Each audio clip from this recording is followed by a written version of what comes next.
Hello. So in this lecture, we're going to talk about the urea cycle. You see, I've already gone a little bit, and that's because this is once again a tribute to the greatest lecture. I screwed up the recording last time too. Anyway, okay, so the urea cycle begins with the question, what are we going to do with the NH3 that we formed in the last reaction? That is, we did the transamination reaction using alpha ketoglutarate, which made glutamic acid. We had to deal with the glutamic acid though, so we did an oxidative hydrolysis of that, where we oxidized the amine to an imine. It was very unstable in the presence of water. We react the two together, and I show that here. We react that imine with water, and we generate NH3 that has to be dealt with. So this NH3 is ammonia. And we generate ammonia in a lot of ways, but dealing with ammonia is an important feat for biology, particularly for terrestrial organisms. Turns out that if you're a sea-living, sea-dwelling organism, you can just let your NH3 roam into the sea because it readily dissolves in water, and then let's just let the sea worry about it. So fish kind of smell ammonia-y, and that's because they don't really care about dealing with the ammonia that they generate. We do, though. We don't want to smell like ammonia. So what do? Well, we're going to convert, first of all, this NH3 into, we're going to react the NH3 with basically an equivalent of CO2 plus H2O, and these two form CO3H, which could be deprotonated, along with 2 ATPs, and we're going to get to our starting material. And we've talked about the starting material before, so forgive me for kind of blazing through this. I just want to get to the meat of this reaction. But we're going to make this carbamyl phosphate.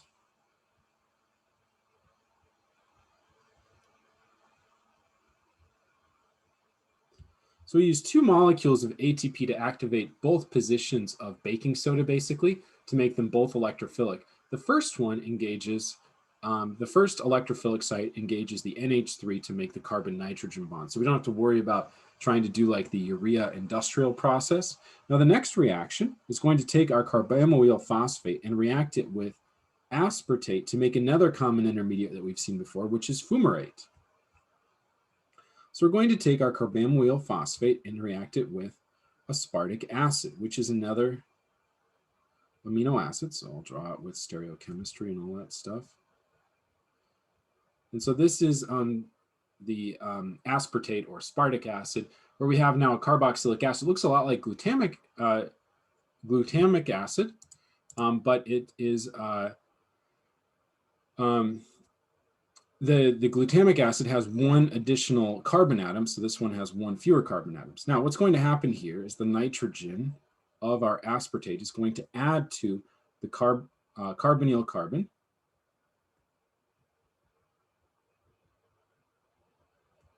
to form a tetrahedral intermediate.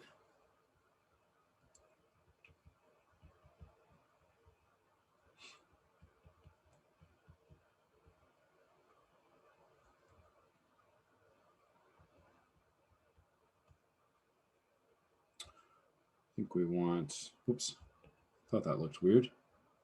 It's because I've got a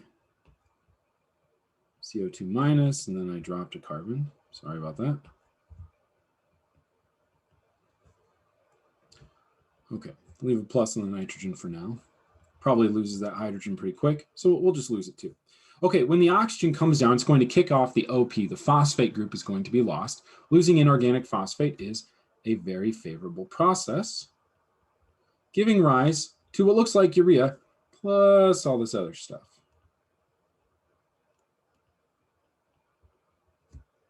Okay, so we lost that hydrogen before too. Now what we're going to do is actually eliminate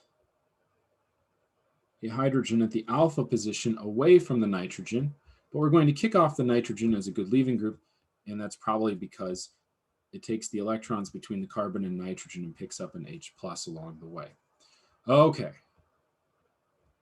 When that's all done, we form urea, which is a different beast altogether, much more useful ingredient in biochemistry than straight ammonia. So we've dealt with that. Now what we ended up having to do was pull 2 NH3 equivalents, one from the amino acid that we Ultimately, we transaminated from the amino acid alpha-ketoglutarate, then took that nitrogen off as NH3, which it then reacted with carbamyl phosphate to get reacted to make carbamyl phosphate. Okay, with the carbamyl phosphate, we actually deaminated another amino acid, aspartate, to make urea, plus fumarate. Now, fumarate, I don't show this that well in that structure up there, but it seems to exist predominantly in the trans or E form. Trans form or E form predominantly, but here's fumarate.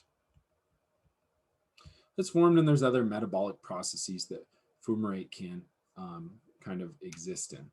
So we can generate fumarate this way. We can also use a very similar type of urea process to generate arginine. So a similar process can be used.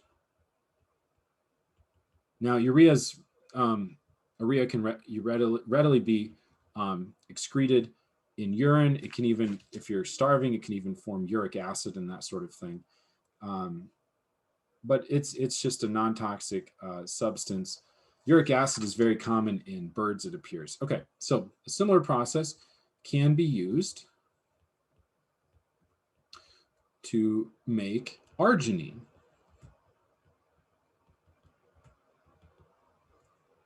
So arginine is an amino acid. Gosh, what am I doing? All these alpha keto acids. So we have our amino acid, then we're going to go 1, 2, 3. Do better than that. 1, 2, 3 over to a nitrogen. A nitrogen, which is now part of this interesting functional group called a guanidine.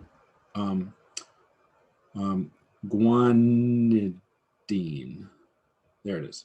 Guanidine. There we go. Okay, so this is L-arginine. It's an amino acid. The guanidine group, I believe, is present a lot in bat poop, which is why bat poop was often called guano. Anyway, so kind of where the name comes from, that sort of thing.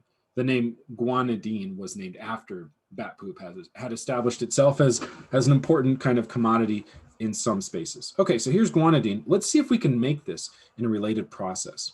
What I'm going to start with is carbamyl phosphate.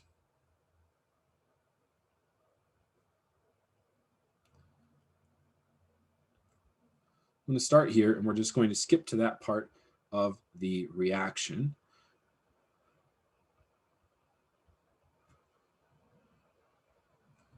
And we're going to react that with an NH2-bearing amino acid.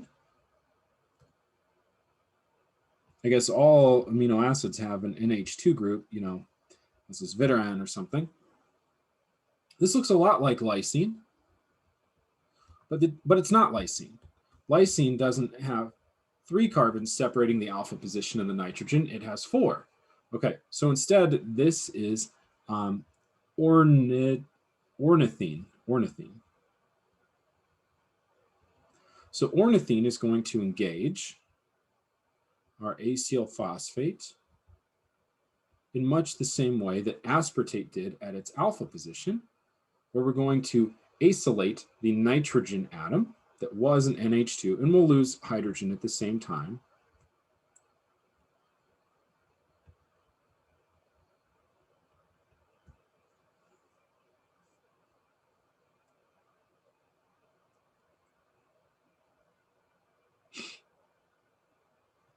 To make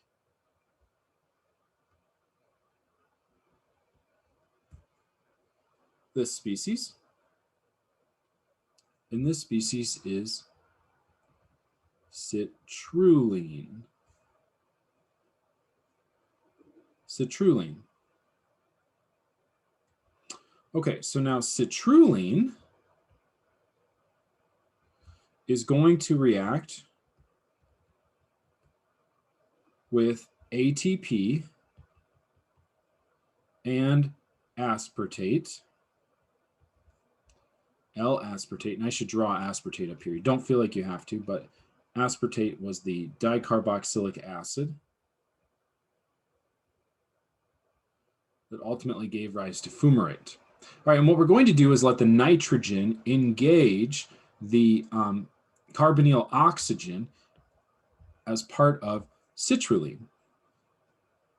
Okay, so when that engages that molecule, we're going to get to, I think they want this tautomeric form. We're going to have a carbon nitrogen going down, nitrogen going up, and now this is going to go to the rest of aspartate. So this isn't a spontaneous reaction. We need to involve ATP to drive this reaction forward. There we go, nitrogen.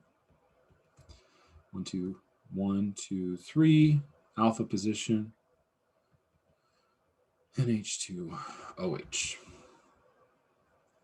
And then it's at this stage that we again lose fumarate.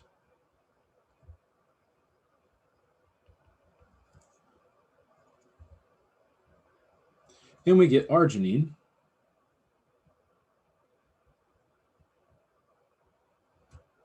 So there's the guanidine core, 1, 2, 3 carbons to the alpha position, and our carboxyl group, and we're at L-arginine again. And the L-arginine can react, well, let's also write plus fumarate.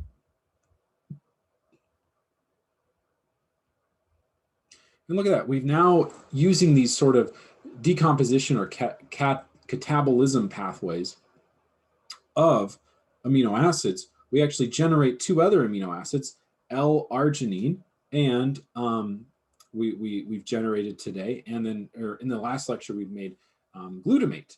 And then we had to deal with the glutamate previously so that we could use it again. We're going to do the same thing here. We're going to take L-arginine and react L-arginine with water. And I'm sure there's an enzyme involved in this, but that water is going to soak up these atoms of our guanidine core to give urea plus this amino acid that looks like lysine, but it's 1 carbon short, and that's ornithine. All right. So that also shows that ornithine can be used catalytically for the deamination, I guess, of aspartate, but it's another way of dealing with carbamyl phosphate. So another option for dealing with the ammonia that we build up. It's kind of amazing how biology accomplishes this stuff. It's super efficient that we don't have this ammonia building up in our bodies because we deal with it. But let's look at what went into this. We took ammonia, we reacted it with baking soda using 2 equivalents of ATP. So there's a ton of atoms that were already used. That gives carbamyl phosphate that we then react with the ornithine, use another ATP to react the ornithine with aspartate. And then from the aspartate, we lose fumarate. So we use, it looks like if my count's right, we use 3 ATPs in aspartate just to deal with the ammonia. That apparently was a big deal to biology. I mean, I could see it's a problem to have ammonia build up. It's a toxic chemical we have to deal with. Okay, so I'll do it for the urea cycle. And we'll next look at the catabolism of some amino acid side chains. So until then, I'll see you later.